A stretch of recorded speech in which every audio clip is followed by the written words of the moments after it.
Morning class 10th। अब हम blood वाले चैप्टर में आगे की तरफ बढ़ते हैं जिसका नाम है significance of blood group heredity. देखिए, हेरिडिटी की बात आ रही है तो हमें यहाँ मेंडलिज्म के बारे में पढ़ना पड़ेगा। ठीक है, मेंडलिज्म का रूल मैं आपको पहले भी समझा चुका हूँ कि कैसे कैसे वो परफॉर्म किए जाते हैं। तो देखते हैं इसके बारे में। Many different blood types are found in humans. ठीक है, ब्लड के डिफरेंट डिफरेंट टाइप होते हैं, ए बी ओ इस तरह से। They are addressed as A B O blood group system, और उनका क्या नाम दिया गया है, A B O blood group system. The control of expression of the blood group depends on the coordination the control of expression of the blood group depends on the coordination of 3 alleles। अलील मैंने आपको बता दे gene की different different forms. ठीक है ना, जैसे उसमें अपने मेंडल वाले चैप्टर में था कैपिटल टी स्मॉल टी। ठीक है ना, ऐसे यहाँ पे कौन कौन से हैं, जीन की डिफरेंट डिफरेंट फॉर्म्स को क्या बोलता है, अलील। ठीक है, तो ब्लड का जो एक्सप्रेशन है हमारी बॉडी के अंदर, किस प्रकार का ब्लड ग्रुप होगा वो किस पर डिपेंड करता है, किस प्रकार का जीन हमें पेरेंट से मिला है। All these alleles share part of some gene and represent by IA, IB and I0I। ठीक है, तो इन ब्लड में जो जीन पाए जाते हैं, अलील जो पाए जाते हैं, उनका कुछ पार्ट होता है जिनको हम IA, IB, I0 और I से शो करते हैं।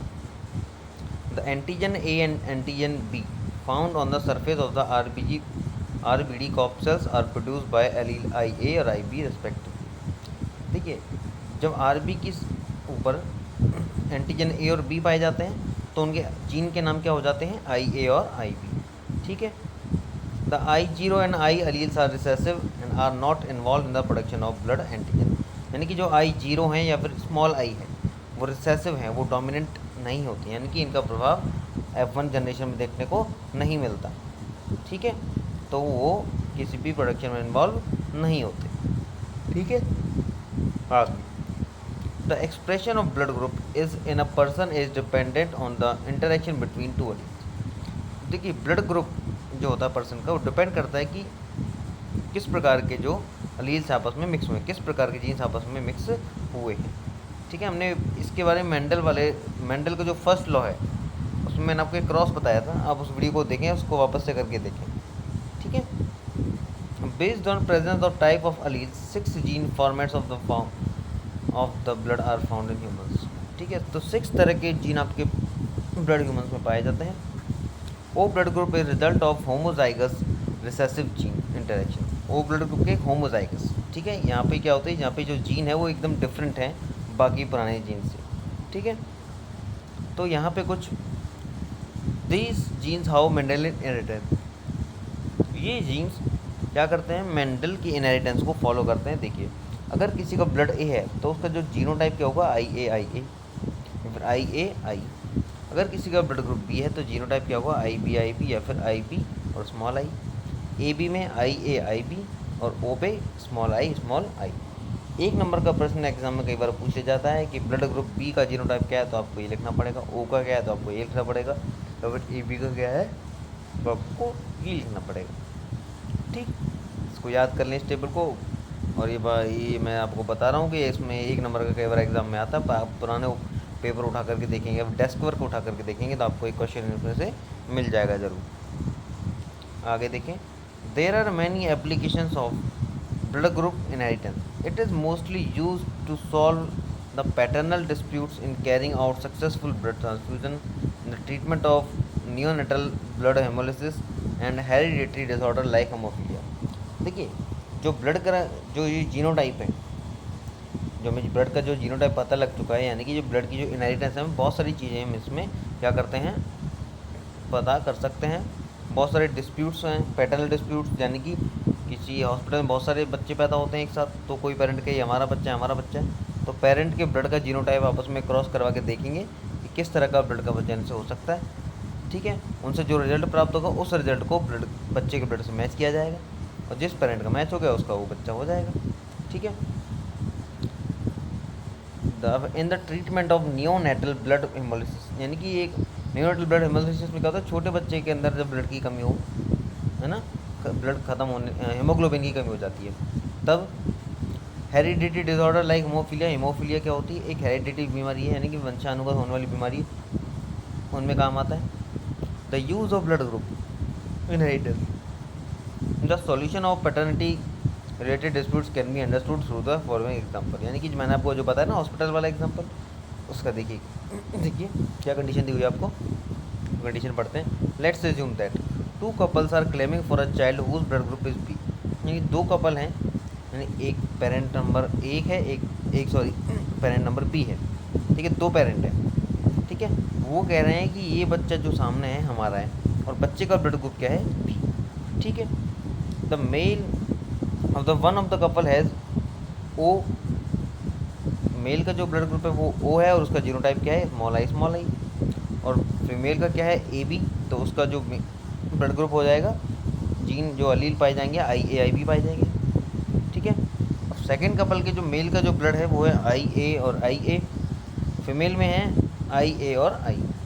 ठीक है, और बच्चे का ब्लड ग्रुप जो निकला है वो क्या निकला है, बी निकला है. बी के लिए किस प्रकार का आपको अलील आना चाहिए, आई बी आना चाहिए, या फिर आई बी और सिंगल आई आना चाहिए. जिसके पास अब मुझे कैसे पता लगा आई बी आना चाहिए, क्योंकि मुझे बी का जीनोटाइप याद है. और देखिए हमने टेबल में बी का जीनोटाइप क्या पढ़ा था, आई बी या फिर आई बी और सिंगल आई. ठीक है, तो बच्चे का ब्लड ग्रुप क्या है, बी. बाकी पेरेंट अब झगड़ा करने की हमारा बच्चा हमारा पूछे. ठीक है, हम देखिए सेकंड में क्या है, कपल का जो मेल का है वो आई ए, फीमेल का आई ए और आई ब्लड ग्रुप.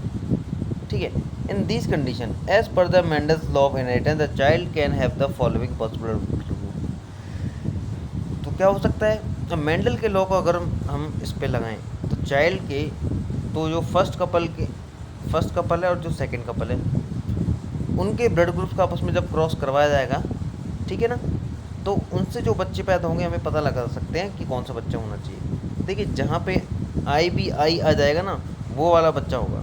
देखिए फर्स्ट कपल का हमने ब्लड ग्रुप लिखा आई और आई ए और आई बी फीमेल का. ठीक है, आई का क्रॉस करवाते हैं और आई बी का. ये जो क्रॉस है ये मैं आपको एक वीडियो में भी बताऊंगा, अभी आप प्ले लिस्ट में देख लें. तो जब इनका क्रॉस करवाएगा तो फर्स्ट कपल का जो रिजल्ट निकला आई ए, जो ए बी और ए बी. ठीक है, सेकेंड कपल का जो निकला बी ए बी और ए.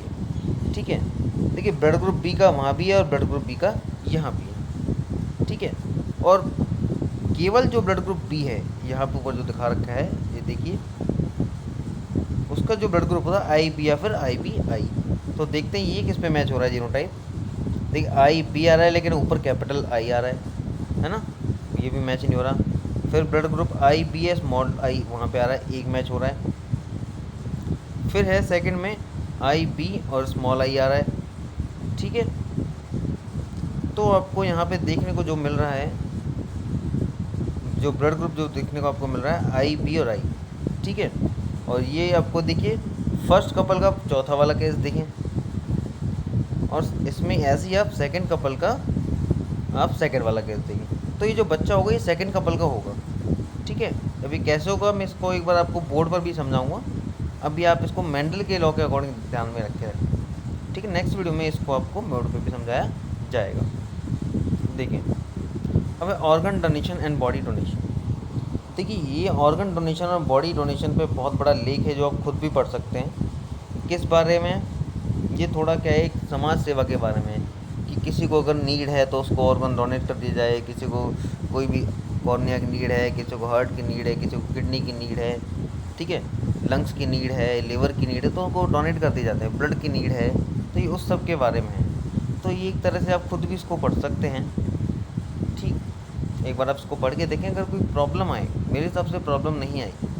ठीक है, एक संस्कृत में श्लोक भी लिखा हुआ है, प्रॉब्लम नहीं आएगी और आप इसको आराम से कर सकते हैं. ठीक है, अब देखिए हम ये थोड़ा पढ़ सकते हैं जो मेडिकली है.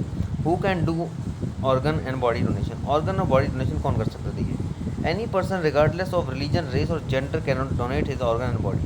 यानी कोई भी व्यक्ति बिना धर्म की रोक टोक के अपने ऑर्गन को या फिर बॉडी की किसी पार्ट को डोनेट कर सकता है. Person less than 18 years of age essentially require the consent of their parents और लीगल गार्डियन. यानी कि एक ऐसा पर्सन जो 18 साल से कम है उसको अपने गार्डियन या फिर पेरेंट्स की एक परमिशन लेनी होगी, उनसे एडवाइस लेनी होगी. ठीक है। अब ऐसा भी नहीं है, अगर मान लीजिए किसी 21 साल के व्यक्ति ने या फिर 21 साल के लड़के ने बोल दिया मुझे अपनी बॉडी को डोनेट करना है, तो डॉक्टर आएंगे उठा के ले जाएंगे? वो ऐसे नहीं उठा के लेके जाएंगे। Doctor will wait when the person will die, उसके मरने का इंतज़ार होगा, जब वो मर जाएगा तब उसके बॉडी को डोनेट होगा। ऐसे नहीं कि वो उसके मरने का इंतजार कर रहे हैं पहले से ही और उसको मार दिया फिर ले गए उसको, ऐसे नहीं होता है, ठीक है। या फिर किसी ने बोल दिया मैं अपनी किडनी इस लोगों की ज़रूरतमंद को दे दूंगा, तो डॉक्टर की टीम आई और किडनी निकाल के ले गई, ऐसे नहीं। जब वो पर्सन डाई होगा उसके बाद वो चीज़ें निकाली जाएगी, ठीक है। If it has not been done before death, then the right of organ the body donation lies with the person who has the legitimate authority of the body. Organ and body donation in India is legally valid. India में ये जो चीज़ है ये legal valid है, ठीक है। अब देखिए ऊपर लिखा भी हुआ है if it has not been done before death then the right of organ and body donation lies with the person who has the legitimate authority of the body. अगर देखिए बॉडी को मरने से पहले डोनेट नहीं किया जाए, मरने से पहले मतलब ये उस समय की बात होती है जब बॉडी हॉस्पिटल में होती है, ठीक है ना। जब मर जाए उसी वक्त डोनेट करना होता है। अगर उस वक्त किसी बोल दिया कि मैं जो अपनी बॉडी को डोनेट नहीं करना, तो बॉडी किसके साथ आएगी? वो जिसके जो भी उसका उत्तराधिकारी होगा वहाँ उसको बॉडी को दे दिया जाएगा, ठीक है। Thank you class.